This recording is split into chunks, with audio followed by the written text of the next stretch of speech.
Hey guys, namaste and welcome back to my YouTube channel Technical Fan 2021. Please like and subscribe if you like the video. एक और bank Nifty analysis video में आपको स्वागत करता हूँ मेरे दोस्तों। जैसे कि दोस्तों मैंने आप लोगों को पहले ही बता रखा है कि इस रेंज में हम घूम रहे हैं। फिलहाल हमारे पास जो आगे का है 38,450 है। आज जैसे कि बैंक निफ्टी ओपन हुआ है 37,930, इसने हाई लगाया 38,400, इसने लो लगाया 37,929 और क्लोजिंग दी है इसने 38,347 के लिए। जब से 35,550 के ऊपर जब से ऊपर आया है तभी से मैंने कहा था कि इसकी 1,500 से 2,000 पॉइंट ऊपर आएगा, लेकिन लगभग ये वहाँ से 3,500 से भी ऊपर पॉइंट की इसने तेजी दिखा चुका है। अब हमारे पास जो रजिस्टेंस चल रहा है जिसको हम तोड़कर नीचे आए हुए हैं वो है अब हमारा 38,450। जो फाइनल टारगेट था मैंने कहा था यहाँ से जब निकले तो मैंने कहा था 37,050 और 38,000 के टारगेट आपको दिखाएगा और इसी रेंज में हम घूमेंगे। बैंक निफ्टी के लिए मैं लगातार आप लोगों को बाइंग की सजेशन दे रहा हूँ क्योंकि उसके दो तीन कारण है। पहला, बैंकों के रिजल्ट आने वाले हैं। तीसरा, बजट आने वाला है, क्योंकि इसीलिए बैंकिंग स्टॉक भाग रहा है। जब ये चीज़ कोई भागती है ना तो फिर उसे ब्रेक भी लगता है कभी कभी। हो सकता है कल हम लोग, अब हमारे पास जो मेन जो टारगेट बचा हुआ है वो हमारे पास ये बचा है, क्योंकि देखो ये वाला एक सिग्नल था जिस जगह से हम वापस आए थे नीचे उतर के यहाँ पे, और अब हम फर्स्ट टाइम यहाँ से टच करने जा रहे हैं। ये है आपका रेजिस्टेंस 38,450। अगर हम 38,450 के ऊपर क्लोजिंग देने में कामयाब हो जाते हैं, यानी कि 38,550 मानो 38,550 के ऊपर हम क्लोजिंग देने में कामयाब हो जाते हैं, फिर हमारा जो नेक्स्ट टारगेट होगा वो ये होगा 39,200 तक का। फिर हम वहाँ तक की एक रैली कर सकते हैं और फिर हम उसके ऊपर वाली रेंज पे आ जाएंगे, जो कि रेंज बनती है फिर इसकी ऊपर ये वाली रेंज बन जाएगी। अगर हम उसको बंद कर ले देखते ये रेंज बन जाएगी, फिर हम जा सकते हैं 40,000 तक के, 40,200 तक के टारगेट देख सकते हैं अगर हम इस रेंज को तोड़ कर अगर ऊपर ओपन हो जाते हैं। दूसरा ये है कि ये वाला भी टारगेट है हमारे पास, ये है 39,200 तक के टारगेट। अगर हम कल इसको क्रॉस करते हैं तो फिर हम 39,200 तक के टारगेट भी कवर कर सकते हैं और फिर इस रेंज में हम घूमने लग जाएंगे। अब ये भी हो सकता है कि इस कारण से अब हम इस रेजिस्टेंस के पास हैं तो शायद फर्स्ट टाइम आ रहे हैं हम लोग, तो शायद एक बार कंसोलिडेट हो, क्योंकि मेरा मानना है कि अगर सीधे गए तो शायद हम टिक ना पाए। इसके लिए मैं ये सोच रहा हूँ कि यहाँ पर हो सकता है मार्केट एक दो दिन, जैसे इस जगह देखो जब इसे क्रॉस कर रही थी ये था 37,850 को, तो मैंने कहा था एक दो कैंडल बन जाए उसके बाद जब तोड़ेगी तो फिर हम 38,400 500 तक भी दिखा सकते हैं। सेम देखिए ये कैंडल के बाद ये बीच में रुकी, फिर सेकंड कैंडल बने, थर्ड कैंडल आज इसने क्रॉस कर लिया। सेम कंडीशन यही होनी चाहिए कि मैं सोच रहा हूँ ये होना चाहिए मार्केट में कि एक दो कैंडल फिर यहाँ बने फिर इसको तोड़े तो हम 40,000 तक के टारगेट दे सकते हैं। अदरवाइज यहाँ से अगर हमने नीचे की रैली शुरू करी तो फिर हम नीचे यहाँ से हम 37,500 और 37,000 तक के नीचे तक आ सकते हैं। ये भी ध्यान रखना अगर नीचे की रैली शुरू करी, क्योंकि हम मेरे रेंज में है, लेकिन रेंज के साथ साथ हम भाग भी रहे हैं ऊपर की तरफ। जब कोई चीज़ ऊपर की तरफ भागती है तो कहीं ना कहीं वो थकती ज़रूर है, लेकिन अभी मुझे ऐसा लग नहीं रहा बैंक निफ्टी थकने के मूड में। हो सकता है बैंक निफ्टी एक और आपको 39,200 तक के टारगेट इसी वीक में या इसी एक्सपायरी तक हम दिखा दें आप लोगों को, और फिर इस ऊपर वाली रेंज में हम लोग फंस जाएंगे। ठीक है दोस्तों, ये तो हुआ बैंक निफ्टी का। दोस्तों आगे का अब कल के लिए देख लेते हैं हम कल के लिए क्या हो सकता है। बैंक निफ्टी इस रेंज में बड़ा इस टाइम ये जो चैनल चल रहा है इस चैनल के अंदर चल रहा है। जब भी ये ऊपर की तरफ आता है तो यहाँ रेजिस्टेंस लेके नीचे आ जाता है, फिर यहाँ फिर रेजिस्टेंस लिया, फिर नीचे आया, फिर रेजिस्टेंस लिया। अभी फिलहाल इसने इस बार फिर रेजिस्टेंस लिया है। अब हमारे पास ऊपर के लिए कि अगर कल बैंक निफ्टी इसी बीच में ओपन होकर इसे तोड़ता है तो शायद हम ऊपर जा सकते हैं, या दूसरा ये भी हो सकता है कि हम इसी को बार बार ले रहे हैं, लेकिन हम फर्स्ट टाइम हमने अटैम्प्ट करा था रेजिस्टेंस को तो हम नीचे आ गए, सेकंड टाइम हमने रेजिस्टेंस करा तो हम नीचे आ गए, थर्ड टाइम कर रहा है और फोर्थ टाइम कल होगा शायद। तो हो सकता है जैसे कि कोई भी चीज़ हो, एक बार दो बार सपोर्ट और रेजिस्टेंस आप लोगों ने अगर पढ़ रखा होगा तो होगा उसमें आप लोगों को पता भी कि एक बार तो फर्स्ट टाइम हम उसमें इंपॉर्टेंस देते हैं, सेकंड टाइम, थर्ड टाइम और फोर्थ टाइम तो बिल्कुल भी नहीं देते, क्योंकि उसे तोड़ने के चांस ज़्यादा बन जाते हैं। तो हो सकता है इसे तोड़ के हम ऊपर भी जा सकते हैं, ये भी ध्यान रखना। सेकंड कंडीशन क्या होगी कि ये नीचे सपोर्ट भी ले रहा है, यहाँ ले जाएगा एक बार यहाँ, फिर एक बार यहाँ, एक बार यहाँ, एक बार यहाँ, और अगर अब इसे नीचे आना होगा तो अब अगर हम नीचे आए तो फिर यहाँ तक आ सकते हैं दोबारा से, जो कि यहाँ 38,000 तक के टारगेट हम नीचे देख सकते हैं। अगर नीचे आए तो फिर हम यहाँ पर एक सपोर्ट लेके जा सकते हैं। हम हर बार नीचे आते हैं, हर बार नीचे आके कंसोलिडेट करते हैं, कंसोलिडेट करने के बाद ऊपर चले जाते हैं। आज इसने एक ट्रेंड लाइन को भी मैंने ड्रॉ किया था। एक ट्रेंड लाइन ड्रॉ करने के बाद जब इसने इसको तोड़ा, फिर उसके बाद इसने नीचे नहीं देखा। एक ट्रेंड लाइन का कभी भी सपोर्ट टूटता है तो उसके बाद समझ लिया मार्केट में ऊपर तक जाना ज़रूरी हो जाता है। या टारगेट ज़रूरी नहीं है कि मार्केट ऊपर जाए, लेकिन हाँ, एक ट्रेंड लाइन को तोड़ के कभी भी कोई जैसे कि जाता है चार्ट के अंदर, तो उसके चांस ज़्यादा बन जाते हैं कि ऊपर तक चले जाए। जैसे कि यहाँ देखो, यहाँ 1 मिनट चार्ट में तोड़ा था और फिर उसके बाद सीधा चला गया। ये था आपका 38,130 के ऊपर था और 38,130 से ऊपर आया 38,400, लगभग 300 पॉइंट ऊपर आ चुके हैं हम लोग। अब हम कल के लिए देख लेते हैं, कल के लिए हमें करना क्या है। अब कल के लिए जो हमारे पास सिचुएशन बनती है वो ये बनती है, मैं बताता हूँ आप लोगों को, जस्ट मिनट। एक तो यही है, एक ये है।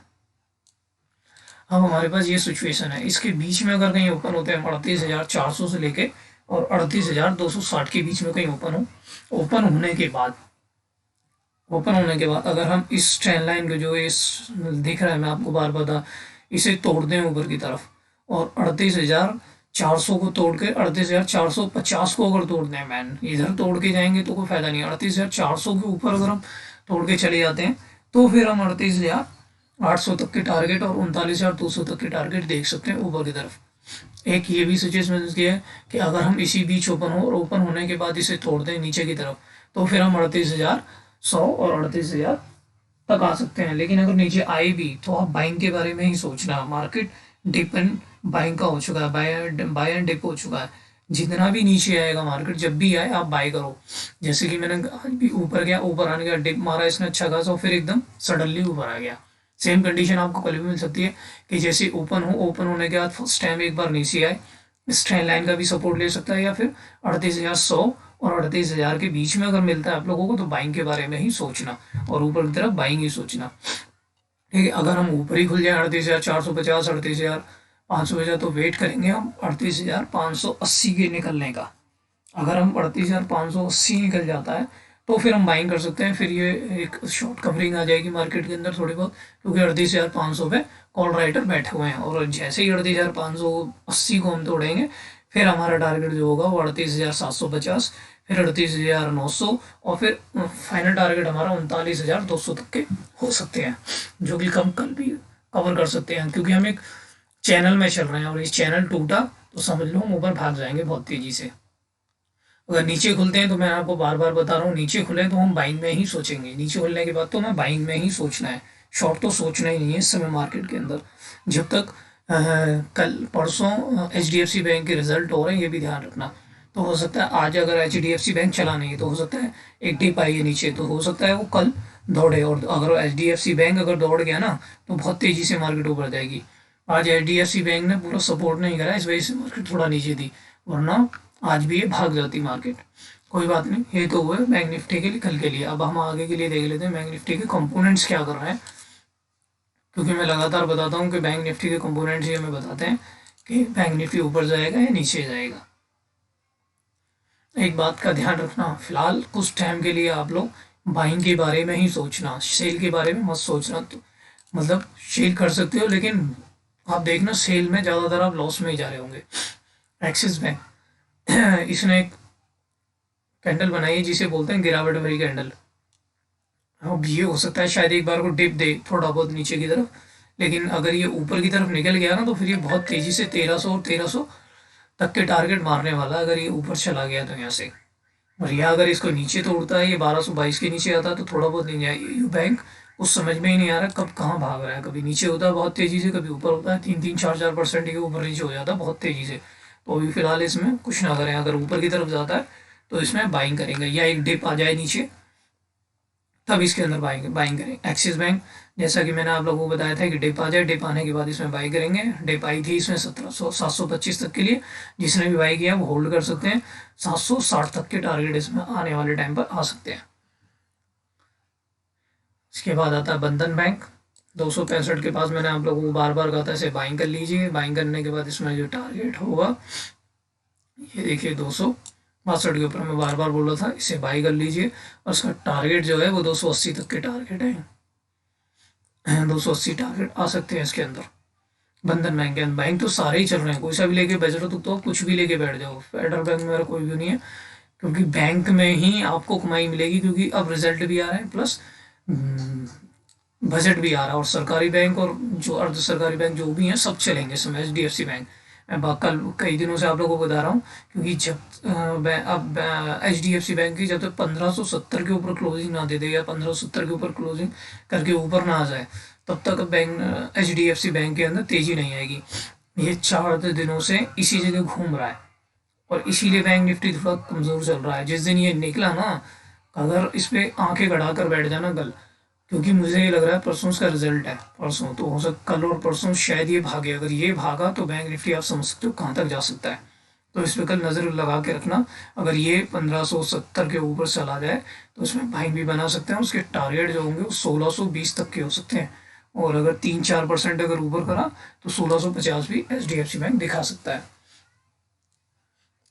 ठीक है दोस्तों, ये था ICICI बैंक। जैसे कि मैंने आप लोगों को जब यही निकला था मैंने उसके बताए थे 850 तक के टारगेट है वैसे तो, लेकिन अब देख लीजिए कहाँ तक आ चुका है, लगातार बहुत तेज़ी से भाग रहा है ICICI बैंक।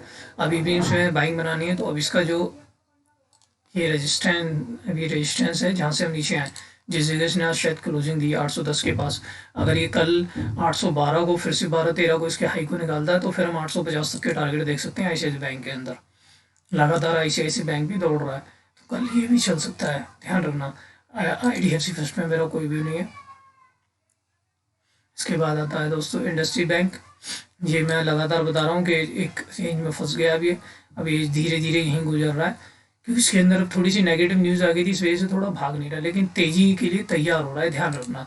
जिस दिन भी भागेगा ना तो बहुत तेज़ भागेगा ये। फिलहाल अभी भी ले सकते हैं, लेकिन जिसे थोड़ा बहुत ऊपर के लिए हो।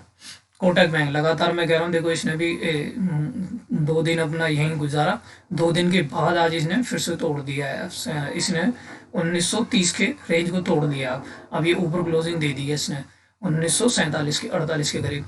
अब इसके जो नेक्स्ट टारगेट बनेंगे वो 2050 और 2100 तक के टारगेट बन सकते हैं इसके अंदर। कोटक बैंक के अंदर अगर किसी को ले जाना है तो कल अभी भी ले जा सकता है, इसके हाई के ऊपर बाई कर ले तो आप आराम से अभी इसके अंदर 2050 और 2100 तक के टारगेट मिल पाएंगे। PNB में मेरा कोई भी नहीं है, लेकिन अगर कोई लेना भी चाहता है PNB को तो ले सकता है। इसके टारगेट बन सकते हैं जो 42 और फिर 43-44 रुपये तक के टारगेट के लिए PNB में कोई बाइंग कर सकता है इस समय पे, क्योंकि इसने भी अपने एक सपोर्ट रेजिस्टेंस को तोड़ दिया है।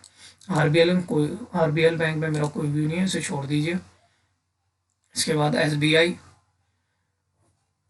ये देखो आज भी 503 के ऊपर क्रॉस कर रहा है, इसे बाइंग करके बैठ जाओ, ये 550 तक के टारगेट दिखा देगा। तब जब से यहाँ से निकला तभी से मैं लगातार बोल रहा हूँ इसमें बाइंग करिए, बाइंग करिए, बाइंग करिए। और देख लो वही टारगेट है 500 तक के, मेरा फर्स्ट टारगेट आ चुका, सेकंड टारगेट अब जो मेरा है वो 550 तक का है लॉन्ग टर्म के लिए। और किसी को अगर कुछ टाइम के लिए चाहिए तो 520 तक के लिए आपको हाई दिखा सकता है मार्केट के अंदर। ये था आज का वीडियो दोस्तों। अगर किसी को मेरी वीडियो पसंद आए तो मेरी वीडियो को लाइक करें, सब्सक्राइब करें, मेरे इंस्टाग्राम पे ज़रूर आप फॉलो करें। वहाँ मैं आपको वहाँ मैं आप लोगों को वहाँ धीरे धीरे कॉल देने लगा हूँ। अगर आप वहाँ थोड़ा बहुत देखेंगे तो मैं आपको ज़रूर वहाँ कॉल प्रोवाइड करवाऊँगा। ठीक है दोस्तों, इंस्टाग्राम मेरे इसी लिंक पे मैंने दे रखा है, उसी लिंक से आप जाकर ज्वाइन कर सकते हैं। थैंक यू दोस्तों, धन्यवाद, जय हिंद।